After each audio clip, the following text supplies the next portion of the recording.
All right, alongside Cheryl Pounder, Jamie McLennan, and Darren Dreger, I'm Glenn Sheeler for this post-game edition for Winnipeg Jets Dallas Stars. Game number one, guys. Coming off that miracle in Manitoba on Sunday, we were wondering just how much magic would be left for Winnipeg to carry through to this series.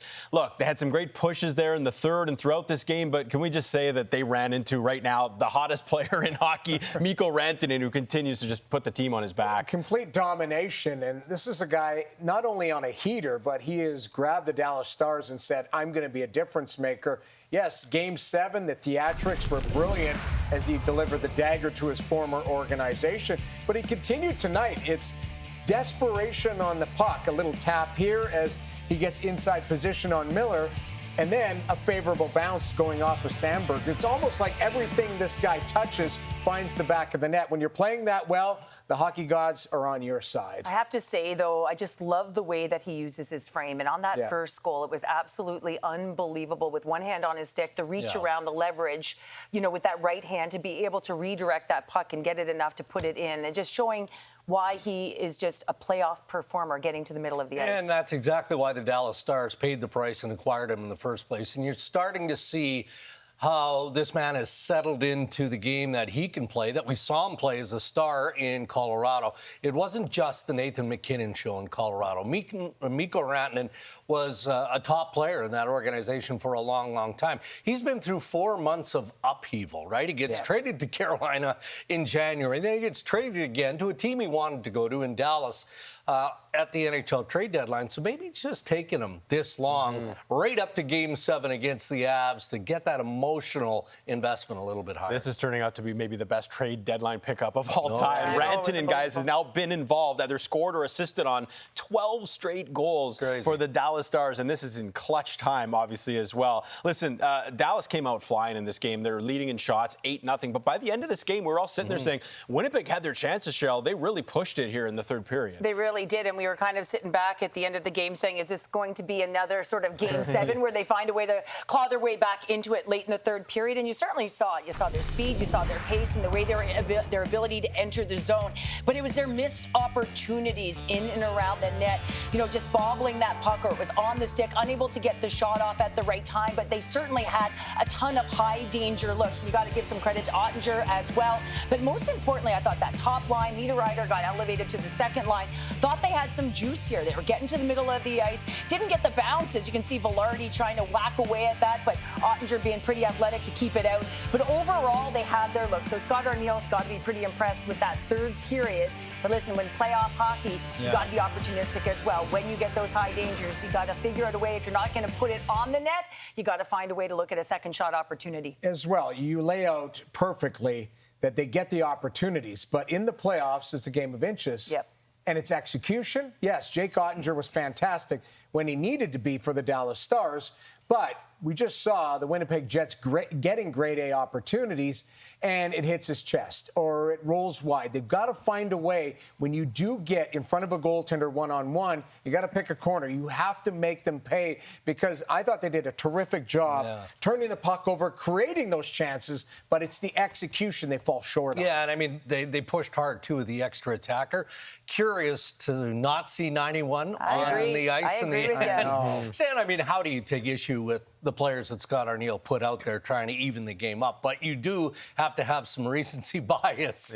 And you look at the 2 goals that Cole Perfetti scored with the redirect, and obviously the one to send it into double overtime. Guys, of course, both teams were dealing with some injuries, question marks going into this series, especially to their star players. On the Winnipeg side of things, we didn't know about the status of Mark Scheifele or Josh Morrissey. Well, Scheifele played in this game. Let's hear from him after the 1-goal loss. Yeah, just, you know, a lot of treatment and you know, some rest, and, you know, happy to be back out there. What was it like to obviously not be a part of those Game 6 and 7?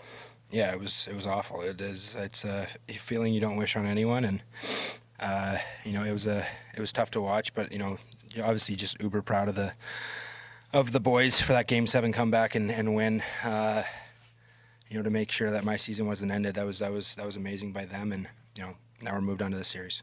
What do you think about tonight's game overall for your team? Yeah, I don't think we really found it until the third period. You know, obviously it wasn't a great start, so you obviously we have some things that we can do better. But we didn't play great and we were right in it. So, there's positives they got to take out of it, and from there, move on to the next one. As a group, what do you have to do better to contain Mikko Rantanen? Yeah, he's absolutely fantastic player. Big, strong, does a lot of really, really good things out there. He's obviously a phenomenal player, and when you take away his time and space, it makes it harder. But obviously he's a fantastic player and a guy we got to watch out for. I know there's a big pile up there, but what did you see at that end play where I think Lindell gets a foot on it? Yeah, I didn't really see. I was kind of over to the side. So that, obviously it's just kind of sitting there. I think Gabe tried to get a stick on it and kind of got tied up. Nicky tried to get a stick on it, and they just beat us to it, and it was, obviously right there. Mark, I was looking, it's been almost 2 months since you, Gabe, Nikolai were all in the lineup at the same time. Can that maybe explain some of the power play difficulties tonight, if you want to call them that? There hasn't been a lot of reps with you guys lately. Yeah, for sure. I thought we still had some good chances. We still had some good looks. Obviously, some things that we can do better, execution level wise. But we had a pretty good power play all year, and we just gotta put one in the net. You mentioned the start. Did you sense any kind of potential letdown from that emotional high of Game 7? Or no? It's a playoff game. It's the second round. Obviously we didn't like our start, and that's gotta be addressed, and we got to be ready for the next one. Right from the get-go. So, we just gotta be better. How did you feel after missing 2 games? Last one, guys. I probably didn't find my stride until the second. Probably later in the third period. Then I started feeling better. So, moving to the next one, be better next one. And Nino Niederreiter, 3 goals in his last 4 games. Let's hear from him after this one. Obviously, definitely felt good, but obviously don't like getting scored on afterwards. So it's something which can happen. You guys have seen plenty of Mikko Rantanen. I think this is his 8th game against you, if you include the regular season. How do you contain a player like him? I mean, obviously, we know how elite he is. I mean, he's done it in the last few games and throughout his whole career. He's always a fantastic player, but we got to find a way to shut him down and don't make it too easy on him. What do you think Dallas did to control the rhythm early with that start that they had? Obviously, they had a great start, and that's something we need to get better at. Our start was, once again, not very good, and that's something we know we got to do better. And I mean, it's a complete different series than the St. Louis one. They're obviously a very experienced team. They know how to be in the tight game. They're extremely patient, and that's something we got to learn from. Yeah, you said once again there, so it's not the first time at the start, but you guys had the foot on the gas at the end there. I guess if you knew the answer, you'd say it, but what can you do to improve the start there? I wish I could give you a better answer, but I mean, we need to be just sharper. We need to be better. We need to be better on details. And as cliche as it sounds, but I mean, our overall game wasn't good enough. Obviously, Game 7 was such an emotional high. Do you think it's inevitable that there might have been a bit of a letdown in that first period, just from that? Yeah, I mean, definitely. I mean, obviously it was very emotional, but at the same time, it was very emotional for them as well. And obviously, it was great moving on, but it's a whole nother different series, and we got to do it all over again. How much different did this game feel compared to the St. Louis series? I mean, it's definitely less physical as of right now, but obviously, I mean, we know we got to put that aspect in our game to make sure it's going to make it harder than them. They're extremely skilled, and that's something which we got to be better at. Maybe you guys have to be the ones that lead that charge this time, as opposed to St. Louis leading it last time. Yeah, absolutely. I mean, like I said, they're extremely skilled throughout the whole lineup, and we know we got to outwork them, we got to outbattle them, and I think they won most of the battles tonight as well. Does it help me know that you guys are fresh off a series where you followed up a couple of losses with wins, and that's something obviously you now need to do for Friday, because it had been an issue with this team kind of prior to this year? Yeah, absolutely. I mean, obviously we gotta look what we did wrong, and we know we gotta learn from it. And obviously next game is gonna be very crucial for us.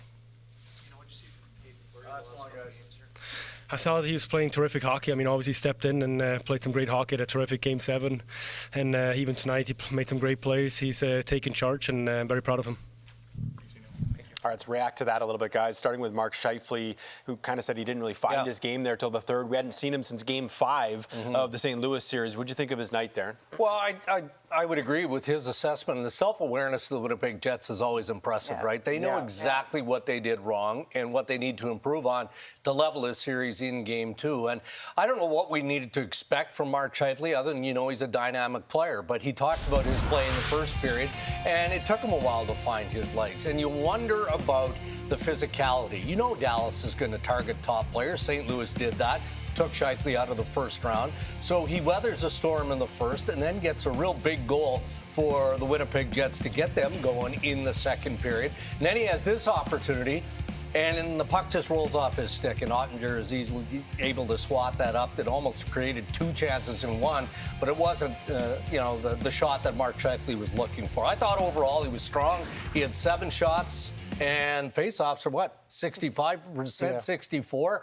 So I think he was a little hard on himself, but that's what he is. He's a leader in that team, and he'll be better in Game 2. Well, bottom line is I'll take 75, 80% of Mark Scheifele instead of him wearing a ball cap or watching it from the press box. And yes, he'll be hard on himself. You could tell he didn't have, we'll call it his A game. Right. But even his B game is very productive. He scores the goal. He has the tip in the third period. He's a big body. What he does is place everybody else maybe accordingly in the lineup too. As, Adam Lowry can go down.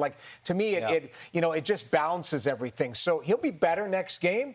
But I liked his game tonight, and he is a difference maker because Dallas has to focus on him. He's a big, skilled guy, so you have to have your best matchups against him night in and night out. And on this particular night, yes, he didn't have his A game, but I thought he was very effective. Noodles, you took the words out of my mouth on that, resetting the lineup. Right now, all of a sudden, Nemestikov is where he is, and then you're looking at that. But when I look at his body of work, I liked it. Over 22 minutes of ice time. And his puck touches. That's kind of what I felt like he was around the puck. And, that top line, what they can do. And they were around it. They had some high danger looks. They didn't execute, as he said. But I felt like, it was there, right? You don't get 7 shots on net if you're not around it. And that last redirect through the legs, nearly put it away. Nino Niederreiter pretty effective as well tonight for the Jets. He got the crowd off their feet to make it 1-0. Well, and the Jets didn't start well, right? So when they're able to get on the board, and it was Nino Niederreiter that was able to get them on the board. And this is a guy that I think that can drive the middle of the ice. And this is going to be a nice pass by Fleury, a stretch pass from the back end. And anytime you can make this pass, now all of a sudden you're going to have some pace through the neutral zone. But it's the approach that Niederreiter takes. So once Appleton gets that puck, because he comes towards him on an angle, he's almost creating a 2-on-1 there. And that backhand to the net just fools Ottinger. And I'm sure, Noodles, you can talk about the backhand. But I really like that 200-foot play, that stretch pass with support right away to be able to bump it on that 2v1 to get to the net. Niederreiter also talked about their starts, right? You alluded to that. And that is an area that they're going to have to clean up. And Dallas is going to try and take advantage of that. Winnipeg admitted their nerves in Game 1 against St. Louis. They played better in Game 2, then got sloppy again in St. Louis. So I'm not sure why they feel the nerves to start the game, particularly on home ice, where they've been generally pretty solid, but absolutely, that's going to have to tighten up in Game 2. Got to find a way to not wade into the game. Just go at it. And, yes, nerves are a part of it, but you've got to find a way to get to your game as fast as possible because Dallas looked very comfortable. That's why they were out shooting the Jets 9-1 at one point. Because, and Hellebuck was really good, gave them an opportunity to settle in. Once they did settle in, they tilted the ice and got some looks on Jake Ottinger. And when they play on the front foot, right, when they're attacking off the forecheck, I think, that's where they're going to push Dallas back. Because Dallas is fast, right? Yes, they love to play off the rush. And if you push them back, now all of a sudden you're in good spots, above puck, and now all of a sudden you can control the neutral zone. And I think that's what you want to do to be able to beat the Dallas Stars. Stars head coach Pete DeBoer must have loved his team's start and definitely loved the result tonight. Let's hear from him post-game. You had never seen a player have a 3-game stretch like Mikko Rantanen had. Have you ever seen a player have a 2-game stretch like he's just had? We'll keep it going. Let's see how long he can run this for. He's rolling, and he's feeling it, and pretty impressive what he's doing. Considering the opponent and the time of year and, how he's dominating games, really impressive. So, and I think it's the first time we won a Game 1 since 2019.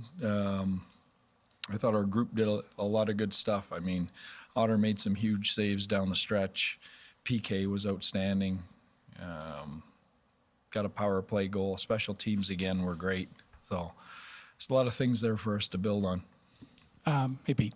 You've been juggling him with a lot of different players. Obviously, he's on a hot streak, but Yeah. are you impressed with how well he's done? Because I think he's I think he scored and had a hand in 12 straight goals with just a myriad of different players. Yeah. Well, like tonight, 2 of his goals were we double shifted him with Steele and Dodonov. So, yeah, I mean, I don't think it matters to him who he's out there with. He's trying to make a difference when he's on that ice every time he's out there. I was going to ask about the double shift. Is that a case that you had planned it all along, or is that a coach feeling the specialness of his moment right now? Yeah. Well, I think, he's used to playing big minutes in Colorado with McKinnon. We've traditionally been a 4-line team, so he's taken a little bit of a haircut ice time-wise with us. But I've been trying to supplement that a little bit because he is used to getting more ice. And, it's a lot easier when he's going like he is now, obviously. Both goals that you allow come off what look to be easily correctable mistakes. So when you walk out of a game like that, what does a game like that do to reinforce the game plan and have the players buy into the game plan? Yeah, no, that's a great question. And, we made some individual mistakes, but our team game, I thought, overall was pretty good. I liked a lot of the things. There's a formula in what we did tonight that I think can be successful, throughout the series, hopefully. So we just got to keep building on those things and eliminate some of the individual mistakes. But you're never going to, play a perfect game. And let's be honest. I mean, this is they're a fantastic home team, second best home team in the NHL. I don't think they've lost a home playoff game yet, right, till tonight. So, it's not going to be pretty, and they're not going to go down without a fight. And I thought we battled hard to the end. Just with Jason Robertson coming back tonight, just wondered what you thought of his first game. He did a good job for us. I mean, that's not easy jumping into this series when you've been sitting on the sidelines, and I thought he gave us some really solid minutes. I liked how physical he was. He won some board battles. He threw his body around a little bit. We kept his minutes at a pretty reasonable level for a first game, but he's just going to get better and better. Thank you. 2 straight playoff hat tricks for Mikko Rantanen. Here he is after the win. Have you ever been on a streak like this? I don't think so, no. But, line mates, teammates are obviously helping me a lot on the ice, and such a deep lineup we have, so it doesn't really matter who we play with. And, it's I gotta thank the line mates and teammates. Pete's been playing with pretty much everybody. Is that different than what you've done mostly in your career? Because it seems like you were on that same line for a long time. Yeah, I think it's a little different, obviously. This team can really roll 4 lines, and last 2 games Pete has kind of thrown me in there, some double shifting, and I don't mind it if he wants to do that. I'm ready for it. Is it an adjustment at all? Doesn't seem to be, but I mean. No, I think I'm in Colorado days played a lot big minutes, averaging above 20, sometimes 22 even. So I think obviously you get used to it, but I think it's better the way you can roll 4 lines. I think it pays dividends in the end of the playoffs. Oh, I meant the different line mates. Oh yeah, it's like I said, there's such a deep lineup, and there's so good players even in the 4th line. Daddy scored, like I said before, 20 goals this year. And he's in the 4th line, so it's a deep lineup, so it doesn't really, it's not hard. We've talked about all the Finns in the room, but what is it that allows you to just feel so comfortable in this group so quickly? Yeah, I think the Finns help. Obviously they're a good dear friend of mine, and I knew them from before even I came to Dallas. But all the guys, every rest of the team is a good friend of mine too, now. So they've been very welcoming and helping me a lot to settle in. You're the first player in almost 40 years to score hat tricks in back-to-back games, and the third overall in the league. I mean, how do you just wrap your head around getting hat tricks in those 2 back-to-back games? Yeah, it's sometimes it goes that way. Even the third goal goes off them and goes 5-hole. Those sometimes when you're doing or when you're going through a tough stretch, you feel like you could only pray for those, and those never come. So it's sometimes it's up and downs in hockey, and now it's going well individually and as a team, but it's important in the playoffs, like I've said before. If you win or you have a good game, never get too high. Just you gotta reset, enjoy for 5 minutes after the game, and then reset. Winnipeg had the expected push. What Mikko Rantanen has done here in the last 4 games is absolutely ridiculous. Guys, he had just 5 goals in 20 games in the regular season with Dallas, and here he has 8 snipes, 6 assists for 14 points just in the last 4 games alone. And yes, of course, those 2 hat tricks. He entered as the 6th best in terms of points per game all time in playoff points per game. And he's just going to add to that now with the 3 goals here in game number 1 against the Jets. So on Winnipeg's side of things, guys, we talked about the things they're going to want to clean up. The start for sure, probably the power play, which went 0 for 4. This was the number 1 power play in the regular season. But how about Connor Hellebuyck? I guess leaving this game, Jamie, you got to be happy how he performed after what happened in the St. Louis series. Yes, you're not going to measure his game on whether they won or lost. Did he give them an opportunity to do that? Well, certainly early on in this game where Winnipeg was wading their way into the game, it was Hellebuyck that was rock solid. And, right from overtime in Game 7, you could see a different Connor Hellebuyck, more aggressive, more square, more confident, pucks hitting him, and exploding out into it instead of chasing the puck. So you certainly can't lay this loss at his feet. And if anything, if you are going to take some positive out of a loss, Connor Hellebuyck looked like the Connor Hellebuyck that is going to win the Vezina, that is probably, might win the Hart, depending on who voted. I know I voted for him. But, ultimately, I thought he was rock solid and gave them an opportunity to stay in this game until they settle into their game. So not a problem in Game 1 for Connor Hellebuyck. Yeah, I'm with you 100%. And it's almost like he hit the reset button maybe in overtime in Game 7, where all of a sudden you saw the old, I don't give a you-know-what, Connor Hellebuyck. I'm going to stop that puck. That's my job, and I'm going to get it done, and I don't want to talk about it after the fact.